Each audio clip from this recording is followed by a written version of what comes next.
이 시간 우리에게 주시는 하나님의 말씀은 에베소서 2장 20절에서 21절까지의 말씀입니다. 에베소서 2장 20절에서 21절까지의 말씀을 봉독하겠습니다. 너희는 사도들과 선지자들의 터 위에 세우심을 입은 자라. 그리스도 예수께서 친히 모퉁이 돌이 되셨느니라. 그의 안에서 건물마다 서로 연결하여 주 안에서 성전이 되어가고. 아멘. 오늘은 주 안에서 함께 지어져가는 교회의 두 번째 시간입니다. 저와 여러분은 하나님의 성전으로 지어져가는 소정교회의 구성원들입니다.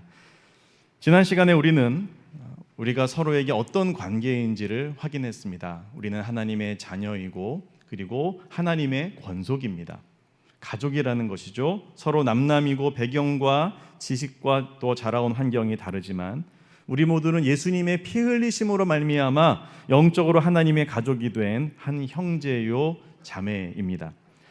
자, 이제 우리가 이렇게 가족이라는 사실, 이것을 분명하게 인지하고 그리고서 이제 교회로서 어떻게 지어져 가야 하느냐, 여기에 대해서 오늘 함께 생각해 보기를 원합니다.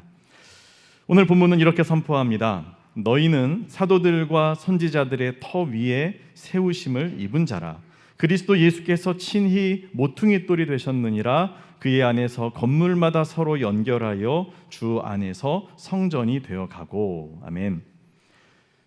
공동체인 교회를 건축에 비유를 하고 있습니다.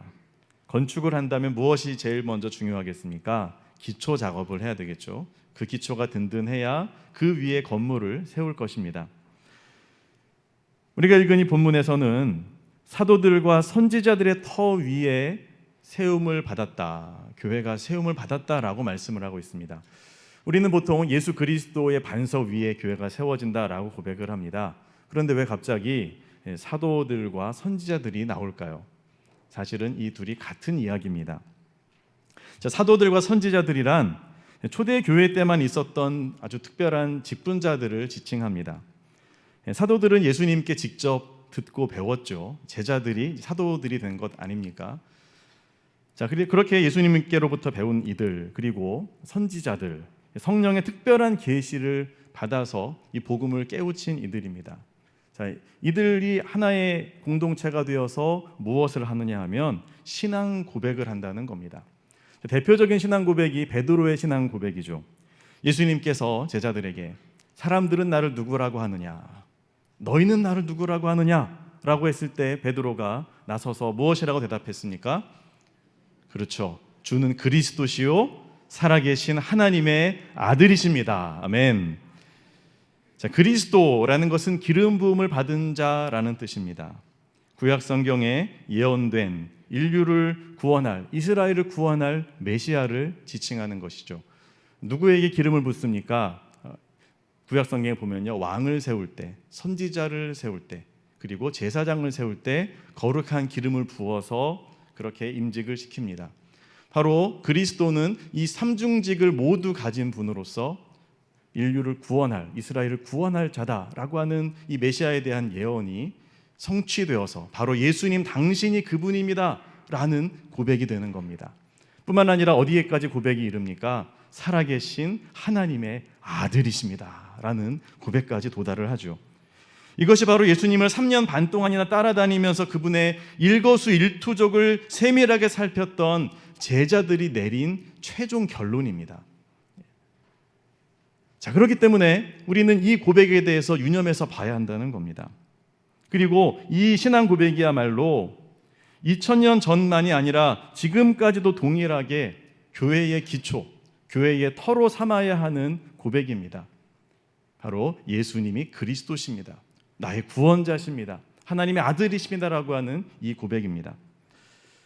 지금 이곳에 계신 여러분들은 예수님을 그리스도로 그리고 하나님의 아들로 온전히 고백하는, 확실히 고백하는 분들인 줄로 믿습니다. 아멘. 이 고백이 아직 안 되시는 분은 목회자들을 따로 찾아오시면 저희가 복음을 다시 설명을 해드리도록 하겠습니다. 자, 그런데 놀랍게도 예수님께서 바로 이 신앙 고백 위에 건축되는 교회, 그 교회의 모퉁이 돌이 되셨다는 겁니다. 그리스도 예수께서 친히 모퉁이 돌이 되셨느니라. 아멘. 자, 모퉁이돌, 머릿돌이라고도 부르죠. 요즘은 머릿돌을 기공일이나 또는 준공일 등을 그 돌에 기록해서 건물 외벽에 붙이기도 하고 또 현관 가까운 곳에 따로 세워서 표시하기도 합니다. 그런데 옛적에 이 유대 시대 때 이 성경에 쓰여졌던 이 당시의 건물은 그곳에서의 이 머릿돌 또는 이 모퉁이 돌은 실질적으로 건축에서 아주 기묘한 역할을 했습니다. 실질적인 기초석이었습니다. 이 머릿돌이 집 모퉁이 아래에 놓여져서 그 위에 돌들이 쌓여지면서 집이 건축이 되는 겁니다. 네, 마치 이 그림에 나온 것처럼 말이죠. 자, 그러면 이 모퉁이 돌은 이 코너에 있습니다. 그러면 어떤 역할을 합니까? 오른쪽의 벽과 왼쪽의 벽을 연결해 주는 역할을 하고 또 양쪽의 그 무게를 홀로 견디면서 견고하게 지탱을 해주는 겁니다. 만약에 이 돌이 빠져버리면요, 와르르 무너지게 되겠죠. 자, 이 돌이 무척 중요합니다. 예수님께서 바로 이와 같은 모퉁이 돌이 되신다라고 하는 것, 이것은 도대체 어떤 의미일까요? 이걸 우리가 함께 묵상해 보기를 원합니다. 그 첫 번째 의미는 예수님이 우리의 기준이 되신다라는 뜻입니다. 예수님이 기준이 되신다. 여러분, 초등학교 다닐 때 체육 시간에 선생님께서 한 학생을 지목하면서 네가 기준을 해. 그러면 기준 그러면 3열 동대로 모여, 이런 그런 상황들을 여러분 기억해 보시겠습니까? 군대에서는 이런 거 무척 많이 합니다. 무조건 기준입니다. 기준 그러면 다 모여서 제식 훈련도 하고 움직입니다. 여러분, 기준이 중요합니다. 기준이 없으면 어떻게 해야 될지 가늠을 하지 못하고 또 해왔던 것이 무너지기도 합니다. 건축할 때도 마찬가지죠. 자, 기준을 잘못 잡아서 남의 땅에 집을 지으면 어떻게 될까요? 그러면 큰일입니다. 다시 허물고 새로 지어야 합니다. 저는 이번에 이제 뒤에 삼정에서 건물을 지으면서 교회 측량을 했는데 기준을 잡는 거잖아요. 측량, 교회 위치와 이런 부분들을 세밀하게 디테일하게 확인을 하는데 깜짝 놀랐습니다. 이 기준이 다를 수도 있더라고요. 저쪽 홈플러스 쪽을 기준으로 해가지고서 측량을 한 우리 소정교회 건물과 반대로 삼정 쪽에서 측량하러 오는 게 차이가 이만큼이 납니다. 너무도 황당한 일이죠. 그래서 아니 어떻게 이런 일이 있느냐, 이 말이나 되냐라고 했더니 지구가 둥글어서 그렇다나 이런 얘기를 하는데 저는 잘 이해가 안 됩니다. 아무튼 그 기준이 분명해야 그래야 건축도 제대로 하고 거기에 대해서 책임도 지는 것 아니겠습니까? 우리의 신앙의 기준이 분명해야 됩니다. 이 기준이 잘못되면 하나님께서 머릿돌로 준비해 놓으신 예수 그리스도가 오히려 쓸모없는 걸림돌처럼 여겨질 수도 있다라는 거죠. 세상적인 가치 기준 또는 다른 복음을 기준으로 바라보면 교회가요 없어져야 될 존재처럼 여겨지기도 합니다.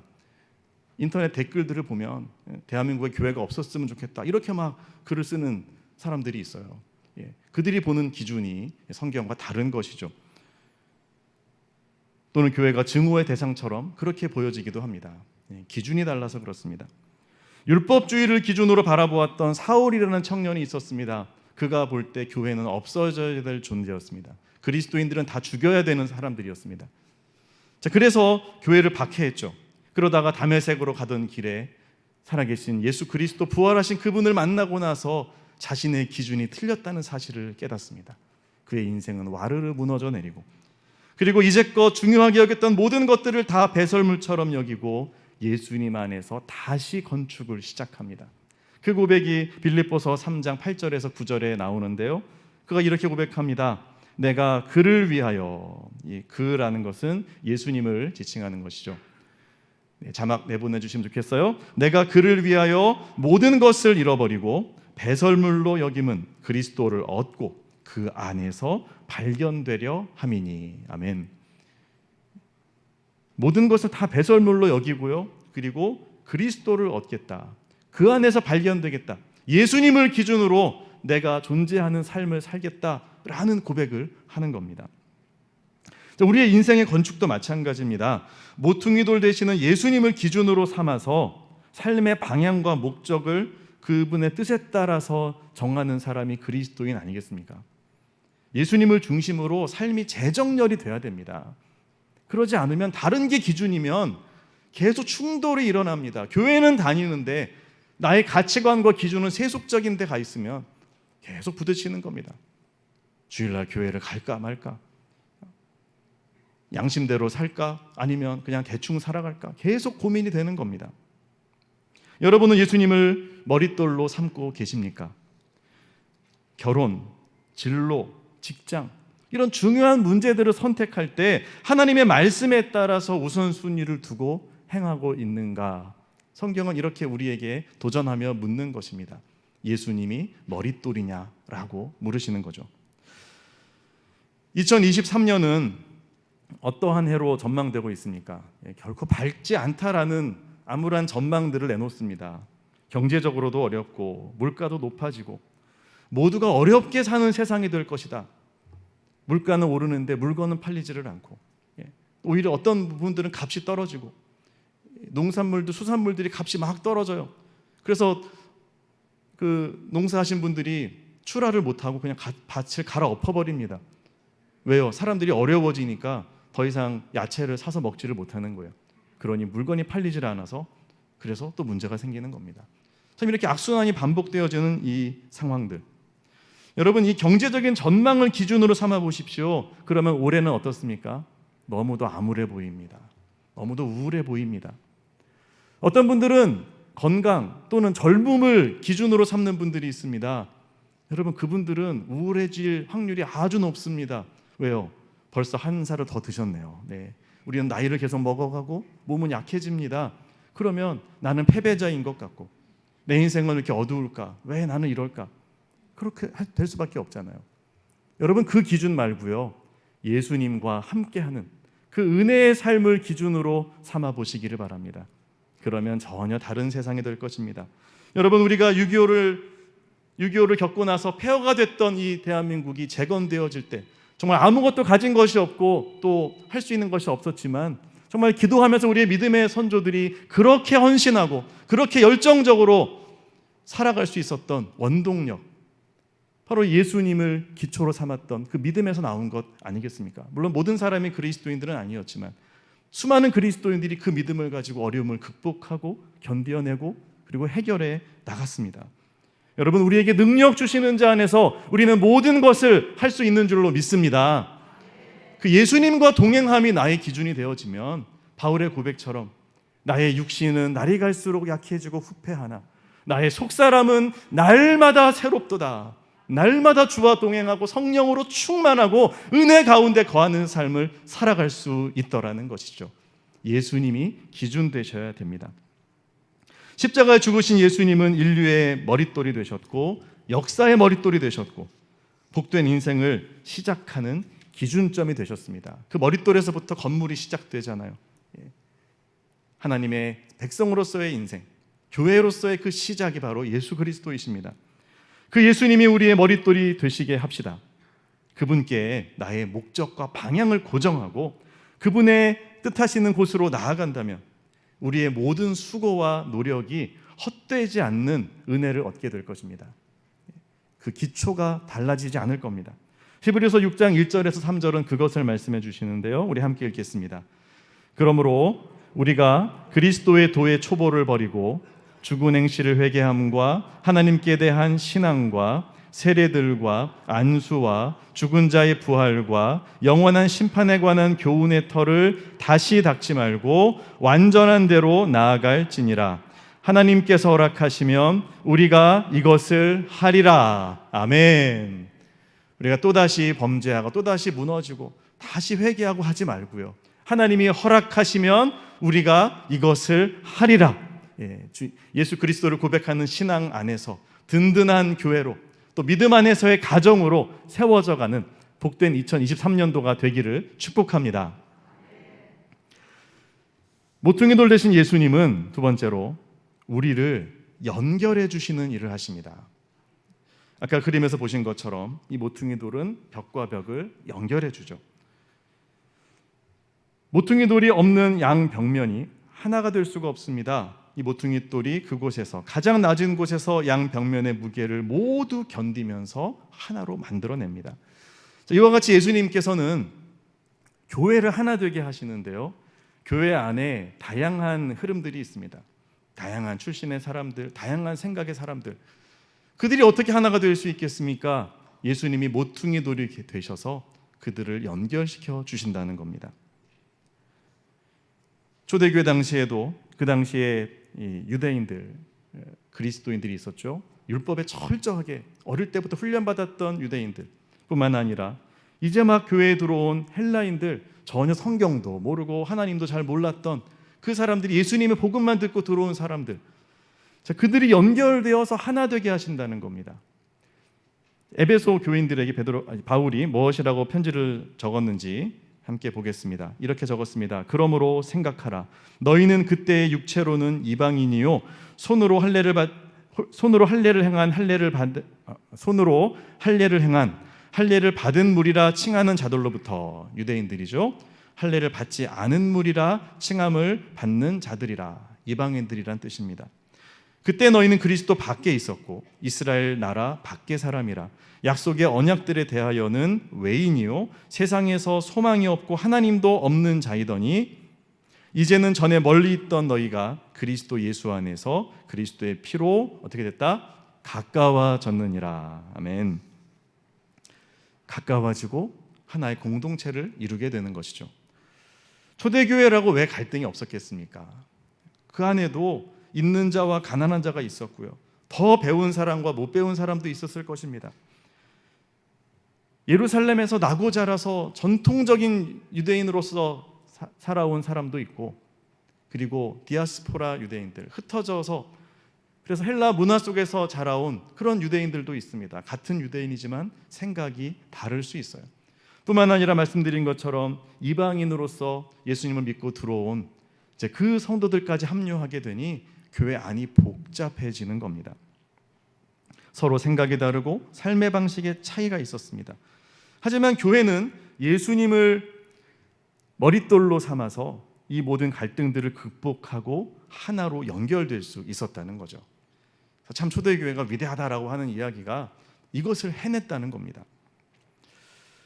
자, 그들이 해결했던 문제들 가운데 뭐가 있었냐면요, 고기의 문제가 있었죠. 고기. 여러분 고기 좋아하십니까? 자, 그 당시 사람들이 고기를 먹는데 그들이 먹는 고기를 도축을 하지 않습니까? 그런데 이 도축이 어떻게 이루어졌냐 하면 이방 신에게 이 짐승을 바치면서 도축을 합니다. 자, 그러니 시중에 유통되는 대부분의 고기는 다 이방 신에게 바쳐진, 우상에게 바쳐진 고기라는 겁니다. 자, 그랬을 때 유대인 그리스도인들이, 전통적인 이 그리스도인들이 어떻게 느끼겠습니까? 어려서부터 모든 음식을 정결하게 성경에 나온, 구약성경에 나온 그대로 지켜오면서 이제껏 살아왔던 분들이 이방 신에게 바쳐진 고기를 먹는다고 했을 때 학을 띠지 않겠습니까? 이건 안 되는 일이다. 이건 죄 짓는 일이다. 절대 그래서는 안 된다. 막 분노합니다. 하지만 또 다른 그룹이 있습니다. 그들은 예수님이 말씀하신 것처럼 음식이 사람을 부정하게 하는 것이 아니라 사람의 마음이 더럽게 하는 것이다. 입에서 나오는 말이 더럽게 하는 것이다 라고 하시면서 바울의 고백처럼 하나님이 지으신 모든 것이 선함에 감사함으로 받으면 버릴 것이 없나니 말씀과 기도로 거룩하여짐이라 라고 하는 이제 이 고백을 하는 성도들이 있었다는 거죠. 자, 그랬을 때 이 두 그룹이 충돌을 하는 겁니다. 전자가 볼 때는 사람을 더럽게 하는 이런 음식을 먹는다, 강하게 비난을 하고요. 후자가 볼 때는 저렇게 앞뒤가 꽉꽉 막힌 사람, 저런 편협된 사람과 나는 신앙생활을 못하겠다고 하면서 교회가 완전히 지금 둘로 갈라질 위기에 있는 겁니다. 자, 그때 바울은 무엇이라고 말합니까? 고기를 먹는 문제는 진리의 문제가 아니라는 겁니다. 이것은 중요하지 않은 문제라는 겁니다. 우상에게 바쳐진 고기도 말씀드린 것처럼 기도하고 믿음으로 먹으면 먹을 수 있는 겁니다. 하지만 이것을 받아들이기 어려워하는 믿음이 연약한 이들도 있어요. 그들도 인정해 주는 겁니다. 품어주는 거죠. 자, 그래서 바울은 뭐라고 말합니까? 이 믿음이 연약한 이들을 위해서 내가 일평생 고기를 먹지 않을 수도 있습니다. 여러분 고기 안 먹고 살 수 있습니까? 바울은 그것도 중요하지 않다는 거예요. 내가 고기를 안 먹는 한이 있어도 나는 다 품겠다. 이런 자세입니다. 이것을 일컬어서 신학에서는 아디아포라라고 말을 하죠. 이 말은 구별할 수 없는 이라는 뜻인데요. 진리의 문제가 아니라는 겁니다. 진리는 구별할 수 있죠. 기독교의 근본 진리와 관계없는 문제다. 무엇이 옳고 틀리다고 구별할 수 없다는 겁니다. 자, 그러니 서로를 인정하고 용납해 주어라 라고 권면을 합니다. 미국의 어떤 교회는 예배당을 짓다가 싸움이 일어났는데요. 정말 성전을 짓는다고 하니 얼마나 감격하는 마음으로 예배당을 위해서 헌금도 하고 그렇게 짓다가 어디서 부딪혔냐 하면 카펫 색깔에서 부딪혔습니다. 한쪽은 붉은색 카펫을 깔아야 된다. 교회는 붉은색이다. 예수님의 보혈이다. 한쪽에서는 그건 옛 시대지. 요즘 시대는 좀 모던하게 좀 블루톤으로 깝시다. 자, 이러면서 이게 충돌이 일어났는데 그냥 의견 충돌이 아니라 감정 싸움까지 벌어지면서 저런 사람하고 내가 교회 같이 못 다니겠다. 어떻게 저렇게 말을 하냐 하면서 완전히 그냥 불꽃이 튀어서 결국은 교회가 둘로 쪼개졌다 그럽니다. 여러분, 예배당을 짓다가 교회가 쪼개졌습니다. 자, 이것을 여러분 우리가 생각해 봅시다. 여러분, 이것이 이 카펫의 색깔이 본질의 문제입니까? 비본질의 문제입니까? 비본질이죠. 어떤 색깔로 하면 어떻습니까? 중요한 것은 복음이 중요하고 예수 그리스도가 중요하죠. 그런데 이 비본질 때문에 예수 그리스도의 하나 되게 하심을 깨뜨렸다는 거예요. 얼마나 이것이 어리석은 일입니까? 우리도 이런 비본질에 목숨을 걸 때가 있지는 않습니까? 이런 모습이 보일 때 이것은 무엇을 말해주냐 하면 예수님의 모퉁이돌 되심을 잊었다라는 뜻입니다. 가정에서도 그렇습니다. 가정에서도 세계 평화와 이런 것 때문에 부부싸움 하는 경우 별로 없습니다. 신혼부부들 보면 치약을 중간에서부터 짜냐 끝에서부터 눌러서 이렇게 꼼꼼하게 짜냐 이런 문제. 가족끼리 여행을 가서 계획적으로 여행을 다닐 거냐 아니면 그냥 즉흥적으로 흘러가는 대로 여행을 갈 거냐, 성격의 차이에 따라서 이런 것이 큰 문제를 일으켜냅니다. 부먹 찍먹 탕수육 드실 때 저는 부먹을 좋아해서 한번 부으려고 했다가 가족들한테 큰일 날 뻔했습니다. 저희 딸들이 막 아빠 그러면서 큰일 날 것처럼 그걸 왜 붓냐고, 이건 찍먹이라고. 그래서 어떻게 해야 될까요? 내가 그래도 소정있게 담임 목사인데 부먹이야. 아유, 그래 그냥 부먹으로 하든 찍먹으로 하든 좋아 그래 너희들이 맛있게 먹으면 됐지. 여러분, 이 무엇이 가치가 있는가? 참 이게 중요합니다. 기준이죠. 17세기 신학자 루퍼투스 멜데니우스라는 분은요, 그 당시에 30년 전쟁이 있었습니다. 이 개혁교회 사람들, 종교 개혁가들을 학살하고 죽이는 이 엄청난 일들 때문에 전쟁이 일어나서 30년 동안 유럽이 피바다가 되었을 때 그때 이렇게 선포를 했습니다. 본질적인 것에는 일치를, 비본질적인 것에는 자유를, 모든 것에는 사랑을. 본질적인 것에는 어떻게 된다고요? 일치가 중요하다. 예수 그리스도에 대한 신앙의 고백, 교회의 기초가 되는 그 터전, 이것은 타협할 수 없습니다. 이것은 목숨을 걸고 사수해야 됩니다. 여기에서는 반드시 일치가 있어야 되고 같은 목소리를 내야 합니다. 그러나 비본질 때문에 이 본질을 깨뜨려서는 안 된다는 거죠. 비본질에게는 자유를 주십시오. 그리고 이 모든 것을 사랑으로 이루어야 합니다 라고 이야기를 했습니다. 참 지혜로운 말이죠. 우리는 예수님을 머릿돌로 삼아서 하나 되어야 하고 비본질을 품어야 합니다. 자, 그런데 여러분, 어쨌든 결정은 해야 되지 않겠어요? 자, 그래서 다 좋아요, 좋은데 그래서 교회 카펫 색깔을 뭘로 할 겁니까? 자, 빨간색 아니면 푸른색, 파란색, 어떤 색으로 해야 됩니까? 절반은 빨간색, 절반은 파란색. 그럼 이상해지죠. 그럼 누가 양보를 해야 될까요? 두 그룹 중에 더 성숙한 분들이 양보하시면 됩니다. 비본질의 문제라면 어느 쪽을 해도 마음에는 안 들지만 어쨌든 그것이 본질을 손상하는 것이 아니라면 그러면 선택할 수 있다는 거죠. 그것 때문에 나뉘어지지 않게 하겠다는 거죠. 믿음이 더 큰 사람이 약한 사람을 위해서 참으면 하나 될 수 있습니다. 어른이 양보하고 아이들은 고집을 부리는 겁니다. 어떤 경우는 신앙생활을 오래 하신 분이 너무 고집을 피울 수가 있어요. 그럴 때는 무엇을 이해하면 됩니까? 아, 저분이 신앙생활을 오래 하셨지만 그렇게 성숙한 분은 아니구나. 그냥 그러고서 거기에 따라주시면 됩니다. 네, 비본질입니다. 비본질. 자, 이렇게 예수님께서 우리의 이 모든 상황의 가장 아래에서 무게를 견디고 계신다. 이 주님의 사랑을 생각하면서 하나 되어진다면 그러면 해결할 수 있지 않겠습니까? 모퉁이 돌이신 예수님은 서로 성격이 다른 남편과 아내가 하나 될 수 있게 하십니다. 20, 30년을 함께 사셨는데도 아직도 다투고 계시는 분이 계십니까? 아직도 남남처럼 사십니까? 여러분, 비본질 때문에 본질을 깨뜨리시겠습니까? 여러분, 중심을 잡으십시오. 모퉁이 돌 대신 예수님은 서로 다른 지역에서 모인 성도들을 하나 되게 하십니다. 어디 출신이다 자기들끼리 모인다. 여러분, 예수님은 모퉁이 돌이 되십니다. 우리가 그분께 연결되지 않는 순간 우리는 나뉘어지고 깨어진다는 사실을 기억하시기를 바랍니다. 우리가 서로 다르다고 생각이 들고 서로 남남인 것 같을 때, 그때 우리를 연결하여 하나 되게 하시는 십자가 예수 그리스도를 생각하시기를 바랍니다. 그러면 하나 될 수 있습니다. 우리 그 학자의 그 이야기를 한 번 더 우리 읽고 마치도록 하겠습니다. 자, 시작.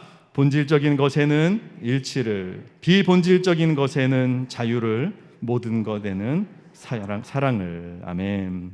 오직 예수님을 모퉁이돌, 우리의 머릿돌로 삼아서 우리의 모든 선택과 그 기준의 중심이 되게 하고 그분 안에서 함께 연결되어 지어져 가는 아름답고 행복한 모든 가정들, 그리고 모든 우리 교회 공동체가 되시기를 예수 그리스도의 이름으로 축복합니다.